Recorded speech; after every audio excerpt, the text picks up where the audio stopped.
Hello everyone, welcome back to my another mini blog.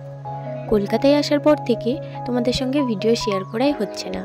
আমি শুধু বাকি কাজগুলোই করে যাচ্ছি, ভিডিও আর শেয়ার করা হচ্ছে না। তবে আজকে অনেক দিন পর তোমাদের সঙ্গে একটা মিনি ব্লগ শেয়ার করছি। আজকে আমি যাচ্ছি দক্ষিণেশ্বর। শুধু আমি না, আমার সঙ্গে আমার দাদা, মা, আন্টি, বোন, আমরা সবাই মিলে যাচ্ছি দক্ষিণেশ্বর। তাই ভাবলাম তোমাদের সঙ্গে এই ভিডিওটা শেয়ার করি। তো চলো, আমরা নেমে পড়েছি মেট্রো থেকে, আর মেট্রো স্টেশনের কাছে কিন্তু মন্দিরটা, তাই আমরা হেঁটে হেঁটে মন্দিরে যাচ্ছি। আর আজকে আমার খুবই ভালো লাগছে, কারণ কলকাতায় এসেছি প্রায় 2 মাস হতে চললো। এই কদিনের মধ্যে কোথাও ঘুরতে যাইনি, তো আজকে ঘুরতে এসেছি বলে আমার খুবই ভালো লাগছে। আর মন্দিরে এসে আমরা আগেই জুতো, ব্যাগ, ফোন যা যা ছিল সব এক জায়গায় জমা দিয়েছি। তারপর আমরা মন্দিরে প্রবেশ করেছি। তারপর মাকে পুজো দিয়ে এসেছি গঙ্গার ঘাটে। এখন বাজে 3টে। এখন আমরা মেট্রো করে বাড়ি চলে যাচ্ছি।